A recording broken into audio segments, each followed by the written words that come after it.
3월 21일 새벽 기도회입니다. 사도신경으로 우리의 신앙을 고백하겠습니다. 나는 전능하신 아버지 하나님, 천지의 창조주를 믿습니다. 나는 그의 유일하신 아들, 우리 주 예수 그리스도를 믿습니다.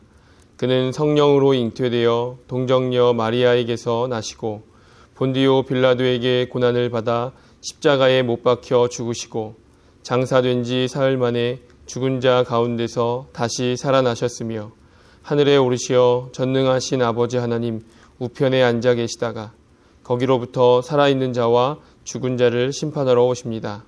나는 성령을 믿으며 거룩한 공교회와 성도의 교제와 죄를 용서받는 것과 몸의 부활과 영생을 믿습니다. 아멘.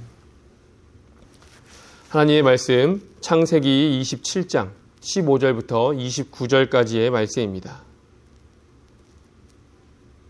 창세기 27장 15절부터 29절까지의 말씀입니다.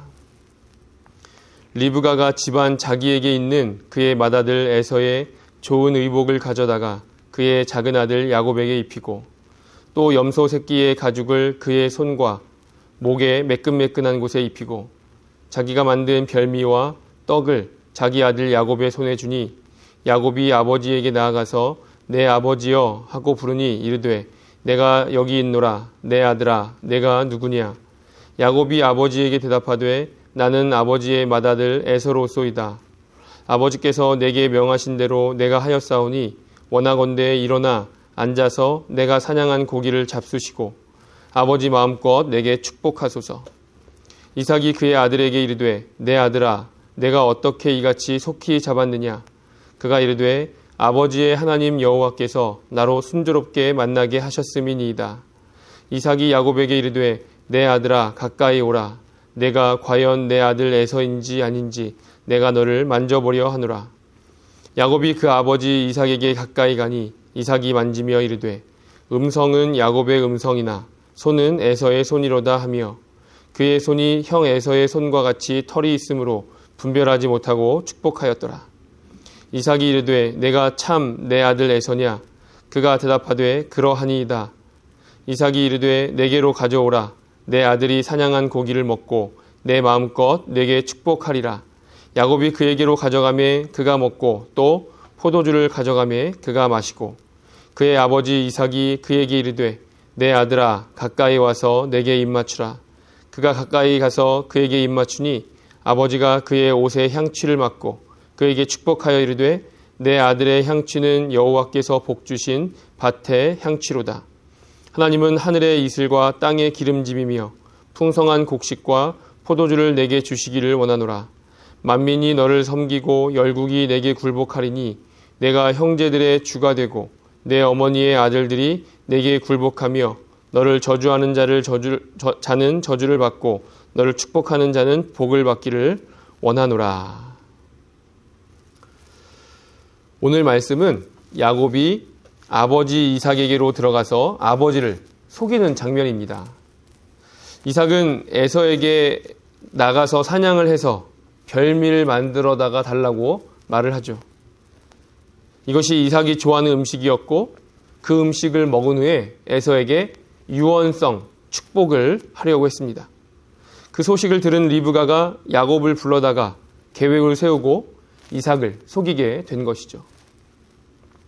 사실 우리는 이 장면을 보면서 두 가지를 한번 의심해 볼 수 있습니다. 첫 번째는 왜 야곱은 이렇게 악했는가? 물론 이 모든 것을 수립한 사람은 어머니 리브가입니다. 그리고 야곱은 아버지 앞에 나아가면서 악한 마음과 강팍한 마음, 그런 것을 가지고 있었던 것이 아니라 두렵고 떨리는 마음이었습니다. 그러나 아무리 어떤 경위로 일을 벌였다고 할지라도 야곱이 죄를 지었다는 사실은 분명하며 이것은 결코 가볍지 않은 죄입니다. 그런데 어떻게 이렇게 큰 죄를 지은 야곱이 하나님의 선택을 받았는가? 야곱과 에서를 두고 볼 때 에서가 상대적으로 더 죄가 많았기 때문인가요? 그렇다고 죄가 덜하면 하나님께 선택을 받을 수 있는 자격이 되는 것입니까? 그렇지 않죠. 분명히 하나님은 죄를 싫어하십니다. 죄가 더 있냐 덜 있냐의 문제가 아니라 죄가 있느냐 없느냐의 문제인 것이죠. 우리가 세상을 살아가면서 인간관계의 모든 것은 상대적입니다. 공부를 더 잘하느냐 더 못하느냐, 경제적으로 더 부유한가 덜 부유한가, 외모가 더 나은가 더 낫지 못한가, 인격이 더 좋은가 덜한가, 또 힘이 더 센가 덜 센가. 이 모든 것을 정하는 기준이 무엇입니까? 공부를 더 잘하고 더 못하고 기준이 무엇입니까? 이 모든 것이 다른 사람보다 잘하면 잘하는 것입니다. 다른 사람보다 못하면 못하는 것이죠. 다른 사람이 나보다 힘이 세면 더 센 것입니다. 우리는 언제 행복을 느낍니까? 어느 정도 무엇이 되어야 행복을 느끼나요?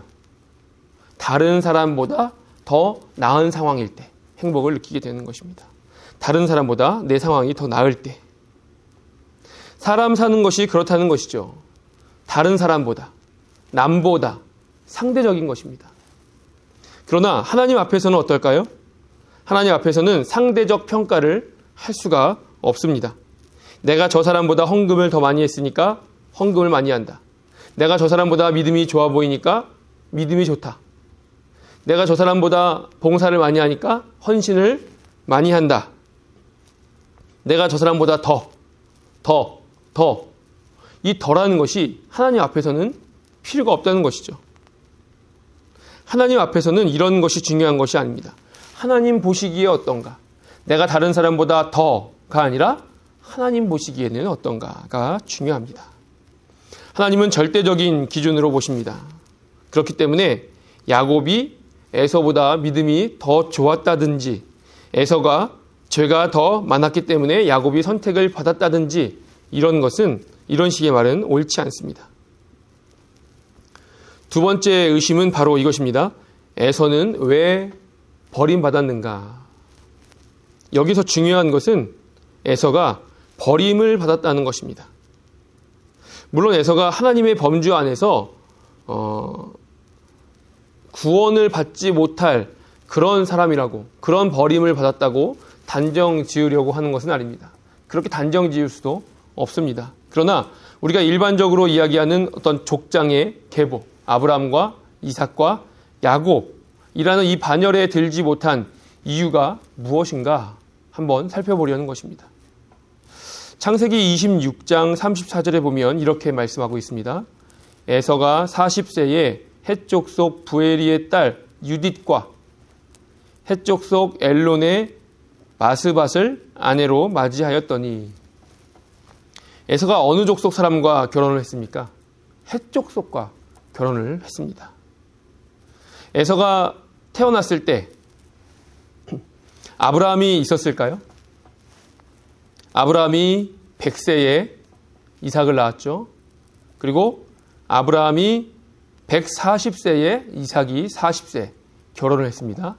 그리고 아브라함이 160세에 이삭이 60세이고 그때 아기를 낳았던 것이 에서와 야곱이죠.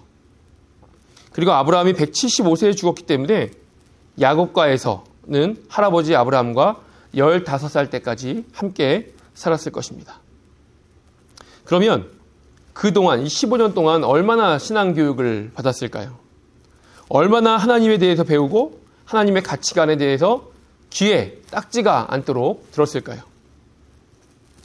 저 개인적으로 이제 어릴 때 제가 할아버지 할머니와 같이 살았는데 저희 할아버지는 이야기꾼이셔서 일을 하다가도 또 할아버지 옆에서 TV를 보다가도 언제든지 갑자기 할아버지가 이런저런 옛날 이야기를 술술 말씀하시곤 했습니다.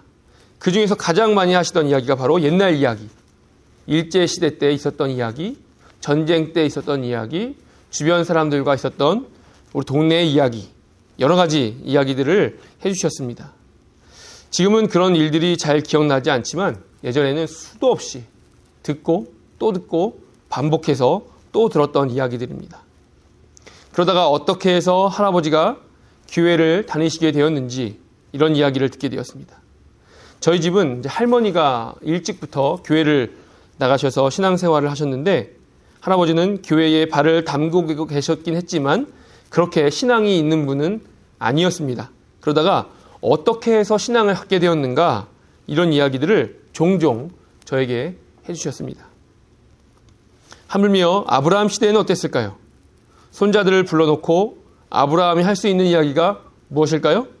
어떻게 해서 하나님을 만났으며 어떻게 해서 하란에서 가나안 땅으로 오게 되었는지, 또 애굽에 다녀온 이야기, 하나님께 제사 드리는 이야기, 하나님이 복 주시고 지금까지 인도하신 이야기, 여러 가지 아브라함의 삶에 대해서 할아버지가 손자에게 이야기들을 해주었겠죠. 그리고 그 이야기의 대부분은 온통 하나님 이야기였을 것입니다.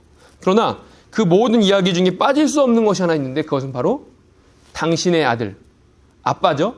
야곱과 에서의 아빠 이삭의 결혼 이야기였을 것입니다. 야곱과 에서는 할아버지가 하나님을 만난 이야기, 지금껏 살아온 이야기보다 우리 아빠, 우리 엄마가 어떻게 해서 만나게 되었는가 여기에 관심이 많았겠죠. 아브라함이 가나안 땅에 있는 사람들이 아닌 일부러 늙은 종을 하란까지 보내서 엄마를 선택한 이야기를 한두 번 들은 것이 아닐 것이고 분명히 알고 있었을 것입니다. 뇌리에 아예 박혀 있었겠죠. 그런데 에서가 지금 누구와 결혼을 했다고 말씀하고 있나요? 헷족속입니다. 헷족속. 그것도 2명씩이나 결혼을 했는데 2명씩이나 모두 다 헷족속이죠. 35절에 보니까 이렇게 말씀합니다. 그들이 이삭과 리브가의 마음에 근심이 되었더라. 결국 리브가와 야곱이 이삭을 속이고 이삭이 야곱에게 축복을 하는 장면, 이것은 어떻게 야곱이 선택을 받게 되었는가 이런 문제가 아니라 왜 에서가 선택을 받지 못하게 되었는가의 문제라는 것입니다. 하나님이 가장 중요하게 여기시는 것이 무엇일까요? 에서가 얼마나 사냥을 잘하는가, 얼마나 용맹하고 힘이 센가, 얼마나 아버지의 이쁨을 받고 있고 아버지가 좋아하시는 별미를 잘 만들어 드릴 수 있는가, 이것이 아닙니다. 얼마나 하나님의 길을 가고 있는가, 얼마나 전심으로 하나님의 사람으로서의 삶을 살고 있는가, 얼마나 매사에 최선을 다한 신앙인의 삶을 살고 있는가입니다. 오늘 하루를 살아갈 때 우리가 야곱처럼 선택받는 사람이 되기 원하고 그런 삶을 살기 원합니다. 내가 잘해서, 내가 잘나서가 아니라 하나님의 길로 나아가려고 부단히 노력하는 우리의 삶의 모습을 보시고 하나님이 우리를 선택하시는 것입니다. 그 은혜를 누리는 저와 여러분 되시기 원하고 그렇게 에서의 길이 아니라 야곱의 길로 나아가는 저와 여러분 되시기 원합니다. 하늘에 계신 우리 아버지, 아버지의 이름을 거룩하게 하시며 아버지의 나라가 오게 하시며 아버지의 뜻이 하늘에서와 같이 땅에서도 이루어지게 하소서. 오늘 우리에게 일용할 양식을 주시고 우리가 우리에게 잘못한 사람을 용서하여 준 것 같이 우리 죄를 용서하여 주시고 우리를 시험에 빠지지 않게 하시고 악에서 구하소서. 나라와 권능과 영광이 영원히 아버지의 것입니다. 아멘.